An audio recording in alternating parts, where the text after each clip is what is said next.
exploring contacts with Iran. And you know what? President Bush recently sent a senior ambassador, Bill Burns, to participate in talks with the Europeans around the issue of nuclear weapons. Again, it may not work, but if it doesn't work, then we have strengthened our ability to form alliances to impose the tough sanctions that Senator McCain just mentioned. And when we haven't done it, as in North Korea, let me just take one more example. In North Korea, we cut off talks. They're a member of the Axis of Evil. We can't deal with them. And you know what happened? They quadrupled their nuclear capacity.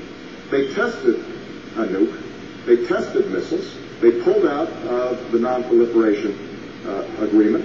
And they sent nuclear secrets potentially to countries like Syria.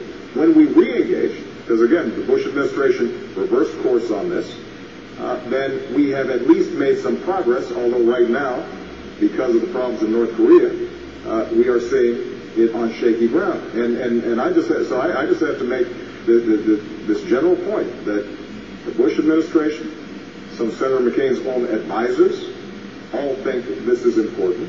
And Senator McCain appears resistant. He even said the other day that he would not meet potentially with the Prime Minister of Spain because he wasn't sure whether they were aligned with us. I mean, Spain is a NATO ally.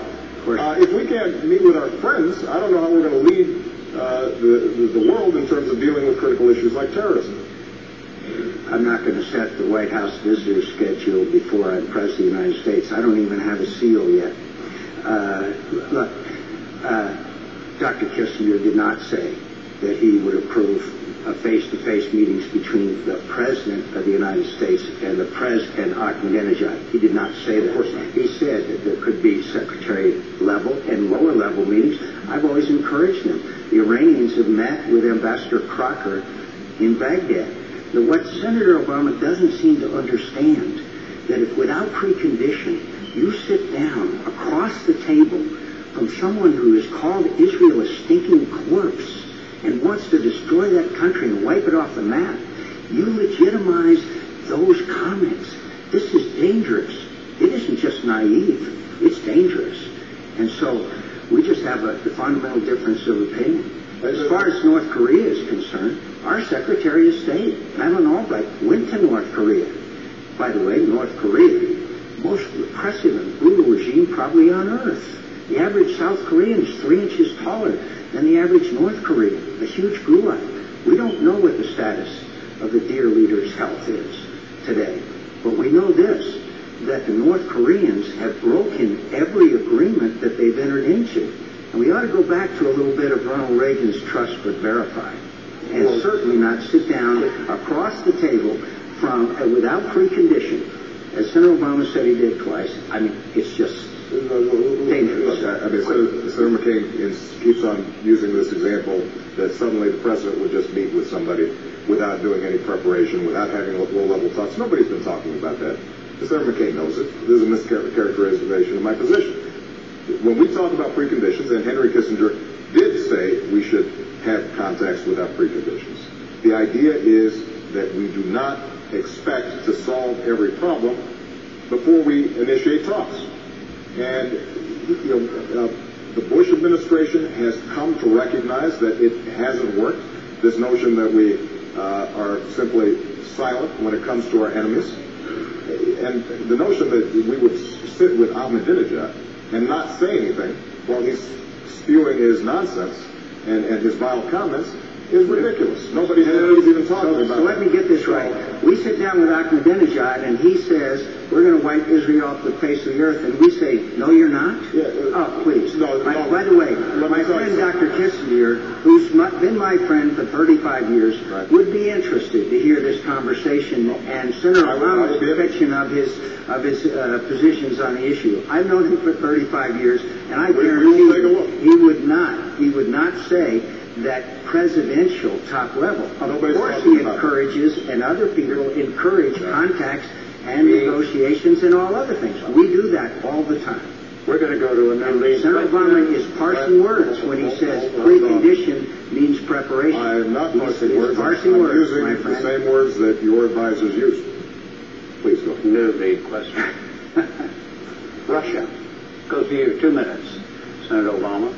How do you see the relationship with Russia? Do you see him as a competitor? Do you see him as an enemy? Do you see him as a potential partner?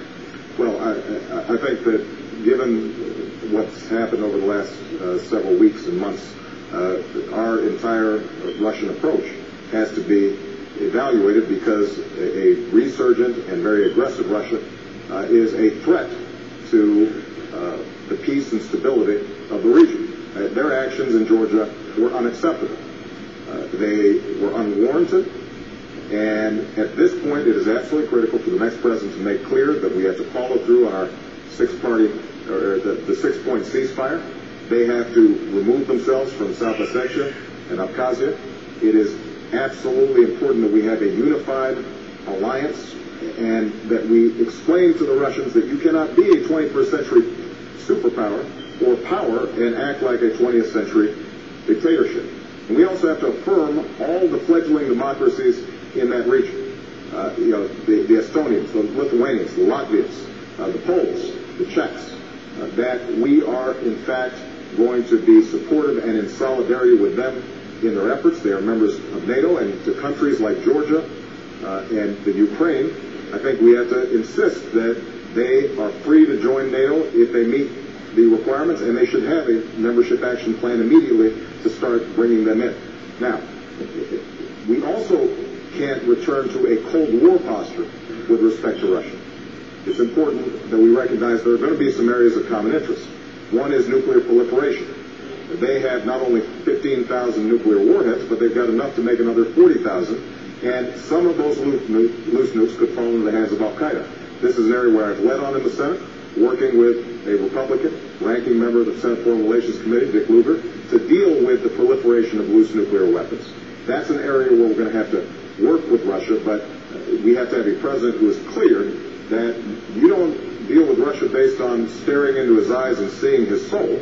You deal with Russia based on what are the national security interests of the United States of America, and we have to recognize that the way they've been behaving lately demands a sharp response from the international community and our allies. 2 minutes on Russia, Senator McCain.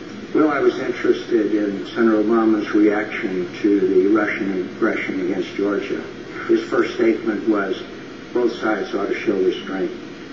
Again, a little bit of naivete there. He doesn't understand that Russia committed serious aggression against Georgia.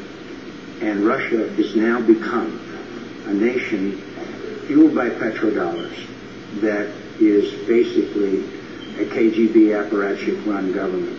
I looked into Mr. Putin's eyes, and I saw 3 letters, a K, a G, and a B. And their aggression in Georgia is not acceptable behavior. I don't believe we're going to go back to the Cold War. I am sure that that will not happen. But I do believe that we need to bolster our friends and allies. And that wasn't just about a problem between Georgia and Russia. It had everything to do with energy. There's a pipeline that runs from the Caspian through Georgia, through Turkey. And of course we know that the Russians control other sources of energy into Europe, which they have used from time to time. It's not accidental that the presidents of Latvia, Estonia, Lithuania, Poland, and Ukraine flew to Georgia, flew to Tbilisi, where I have spent a significant amount of time with a great young president, Misha Saakashvili. And they showed solidarity with them, but also they are very concerned about the Russian threats to regain their status of the old Russian Empire. Now, I think the Russians ought to understand that we will support, we the United States, will support the inclusion of Georgia and Ukraine and the natural process, inclusion into NATO. We also ought to